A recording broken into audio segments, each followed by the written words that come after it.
Magandang araw mga kaibigan. Bigyan natin ng opinion, reaction itong statement ni Congressman Pulong Duterte sa ika-100 days ngayon na paghihirap ni Tatay Digong sa prisuhan sa Netherlands. Damandama ko ang hinanakit, ang kanyang pighati, ang kanyang pagmamahal sa kanyang ama. And I believe tayo rin ang mga tumatawag na Tatay Digong, ganon din. We feel the same. Okay, so basahin natin ito. Statement of Congressman Paulo Duterte on the 100 day of the illegal detention of former President Rodrigo Roa Duterte. Today marks 100 days since my father, former President Rodrigo Roa Duterte, was unjustly taken and held in detention in The Hague.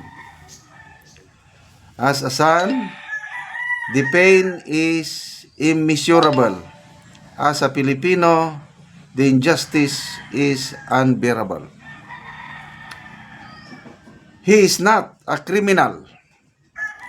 He is a man who gave his life to serve this nation, who walk the most difficult paths so that we may live in peace, free from fear, and with dignity.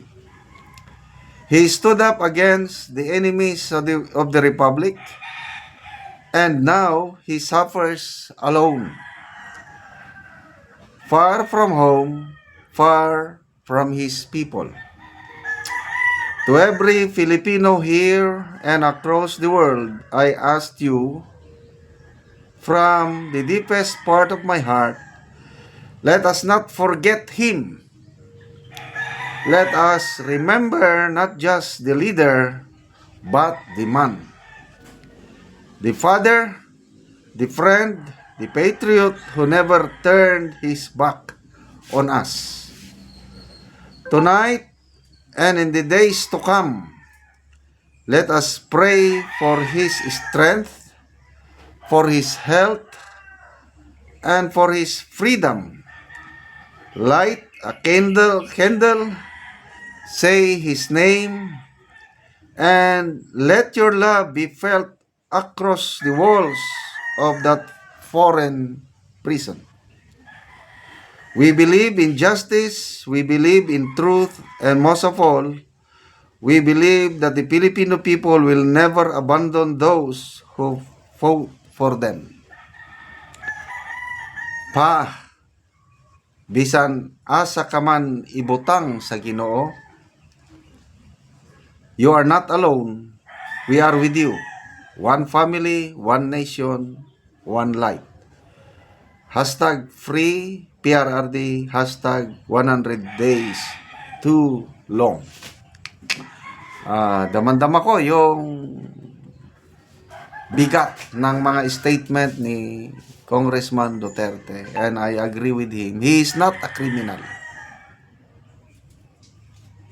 Wala siyang kaso dito sa korte natin. Gumagana ang mga korte natin sa Pilipinas. Dapat dito siya litisin. Itong ginawa ng mga kumidnap sa kanya will be remembered in history. History will judge them. So, akala nila wala nang nagmamahal kay PRRD. They were wrong. Yung survey ng Pulse Asia, I think April, dapat mahiya sila. Dahil ang pinakamataas na trust approval rating nakuha ng isang preso, nakakulong.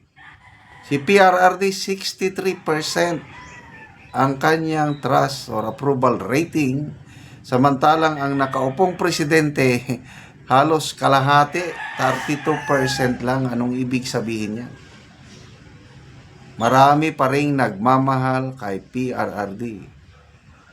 So, yes, 100 days is too long. But I believe,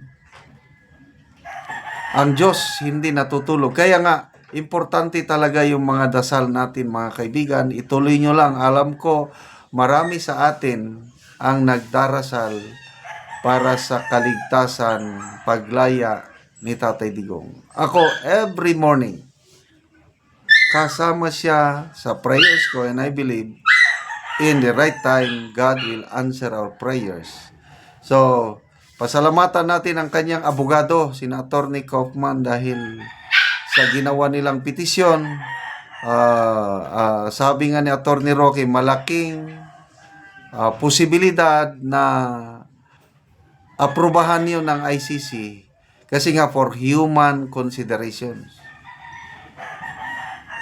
Matanda na siya, 80 plus years old, hindi siya flight risk. Tapos, meron ng bansa na handang tumanggap sa kanya. At ang prosecution ng ICC ay hindi mag-o-object. So, konting ano na lang, proseso na lang. May nabasa ko kanina, June 30 daw, ang kanyang wish, makakalabas na. But, mayroon ding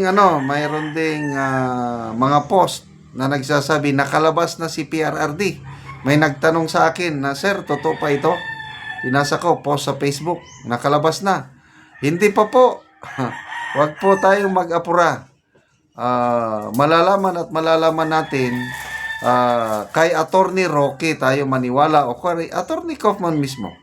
Magpo sila or sa Duterte family. Kung Congressman Pulong, sina Kitty Duterte o si BP Sara mag-post nga nakalabas na ti Tatay Digong, yun ang totoo. Kaya lang yung iba dyan na pang ano lang yun, pang gather lang ng views, kaya mag-post ng gano'n na nakalabas na. But malapit na pong lalabas si Tatay Digong. Magbasa lang ako ng few comments.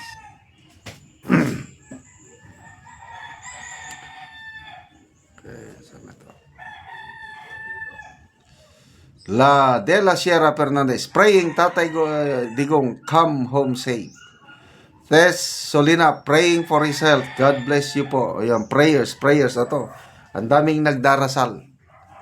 So God answers prayers, but hintayin natin ang right timing ng Panginoon. Okay, salamat mga kaibigan sa inyong pagsubaybay sa ating channel. Nakakatulong kayo sa Tribong Talandig. Dahil ang sweldo natin sa channel na ito is pantulong sa tribo. Namimigay tayo ng mga libreng yero at pako para makapagpatayo ng mas disenteng bahay itong Tribong Talandig ng Bukidnon. Panoorin nyo ang video na ito.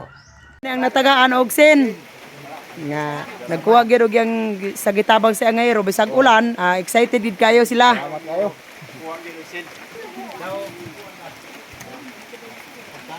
O karon mo na ni ang atop sa natagaan na mo og yero.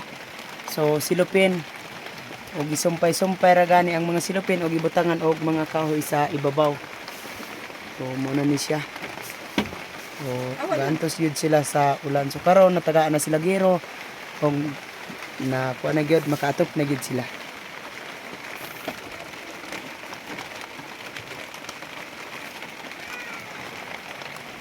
Salamat gid ko sa Ginoo sa nagtabang sa amoa kay nangan gid mi nga makaatop mi kay tan-aw among atop kay sulupin ra gid ang among kuan sa among kuan abuhan ug sa among balay ug mao ra na daghang salamat.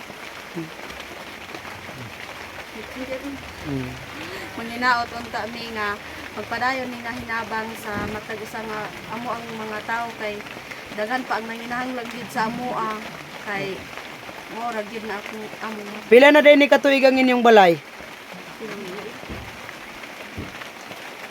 8 katuig na gyud ni among balay. 8 na katuig. So mao nga gaulan na gyud. So pila na da imong anak? Duha akong anak. Duha na. So kuan na gyud ba? Karon makabalay na mo ug labi na og kuan. Na tay mga anak so di na mo maganto sa ulan. So salamat kaayo. salamat sa Ginoo ug salamat sa nagtabang sa amoa. Sige, salamat.